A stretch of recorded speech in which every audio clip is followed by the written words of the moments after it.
We're actually really excited with what we're doing with the MMO genre. The way that we're delivering our content, the episodic structure that we're doing is actually really interesting and fairly new for the MMO genre. So rather than a kill quest that many people are familiar with, like go kill 10 rats and then come back to me, you won't necessarily see just that mission in Star Trek Online. We present our content in what we call episodes. So you'll talk to the ambassador for the Vulcan planet of Pajem and saying, hey, take me back to that planet, and you'll deliver him. And there you'll find out that maybe a group of 2 Klingons have blockaded the planet, so you have to fight through them. And then you'll have to beam down to the planet to escort him further. So those traditional MMO mechanics are still built in, but in a really nice episodic structure is how we present them. There is choice. That when you do an episode, that is a self-contained, directed gameplay experience. So the ambassador, to use the same example, will tell you to go to this planet, and you go to that planet to fulfill the mission. That being said, you will have things that are just, hey, go explore this area, and you can check out a bunch of different planets in any order as much as you want, and then you can choose to explore more or do other things as well. We're set in 2409 in the Prime timeline, so that is not the newest J.J. Abrams timeline. It is what people are familiar with from the shows and the movies. That's 30 years after Nemesis, which was the most recent movie in the Prime timeline, and 22 years after the Hobus supernova explodes and sends Nero and Spock back in time for the Abrams movies. When we first got the license, it was really, we took a good look at the shows and the movies and tried to figure out, at its core, what is Star Trek about? And one of the things that we noticed is that it's not just about being on the ground or just about being in the space, being on a spaceship. Really, in any given episode, they're constantly moving back and forth between the two. And so we realized very early on that we had to have both kind of gameplay types in the game. So space is, they're massive 1,000-man warships. They're not like little fighters, so it's a slower tactical experience. On the ground, it is 5 guys running around, and we used to see Kirk rolling in the mud all the time and fighting, Gorn and crazy things like that. So it is a lot more fast-paced, action-oriented there. Star Trek obviously has huge fan base, and not just large. The people that love Star Trek, and they'll get mad at you if you're even a little bit wrong. Luckily, on our development team, we have some of the biggest Star Trek fans ever. Like, our lead designer has a giant batleth up in his wall.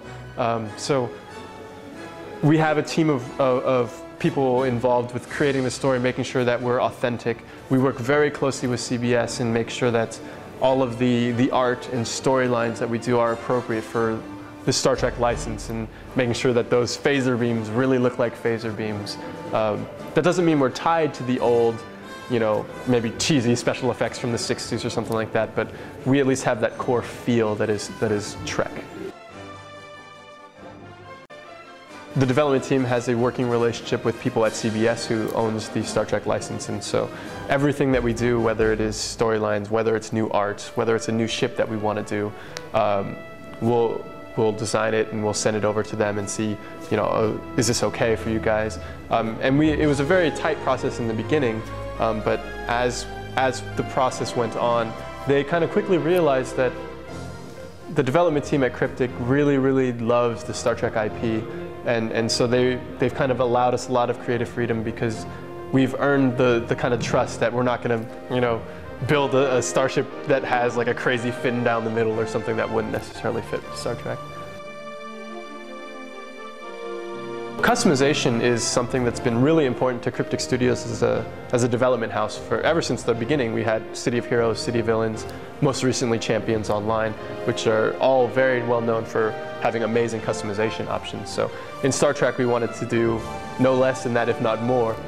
So on the ground, we have the Alien Gen feature, which we're really excited about. So you can take any of the known pieces and mash them up if you want, or we have a whole library of new pieces that you haven't necessarily seen before, and you can create anything you want. Grab Bajoran Bajoran nose ridges with some Riemann ears, and then paint yourself blue and make something totally unique for you, which is kind of exciting. In space, we have ship configuration system, which we're also very excited about. We didn't want you to lose the important gameplay information of being able to look at a ship and know, okay, I know roughly how strong that is, what its abilities are. So looking at, say, a Constitution class ship, the silhouette will always be the same, but as a player I can change different geometry on the nacelles or the saucer, or I can change the very material that it's made out of, so it can be like the sleek jet black look, or maybe a matte finish like in the old school TOS. You can change the name on the ship, you can change the registry number, all the color trim maps, all that stuff is modifiable. Since we have the alien gen feature, there really isn't a limited number of species that exist in the game. We have what we call species traits, and when I create a new alien, I get to pick from any number of different traits that I want that to be. So if I pick a known race like the Vulcans, I'll get the trait that says logical and probably the nerve pinch or something like that. But I can pick maybe logical for this new race that I created, and also pick acute senses, which gives me a better perception. So really there's no limit to the amount of races that exist in the game. Star Trek Online doesn't have rigid classes that you might be expecting from other MMOs. Like, you can't just pick, like, I'm a bow hunter or something, or rogue or something like that. There are 3 broad professions that you choose upon character creation. So you can be a tactical officer, an engineering officer, or a science officer.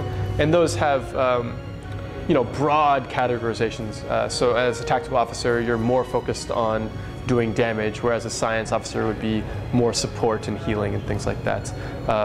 You can still build and tweak a heavy amount within those broad categories, but those are the main groups, if you will. PvP will be handled in a few ways. So along the neutral zone between the Klingon Empire and the Federation, it's just open PvP. If you go there and you see a Klingon flying around, if you're Federation, or the other way around, you can just engage them and fight them. There will be dueling and amongst factions, you can do that as well.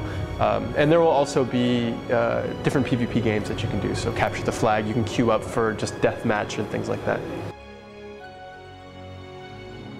When you're on your ship, you will be in control of all the bridge officers there. You cannot have another player come in and start controlling them. Every player will be the captain of their own ship in Star Trek Online.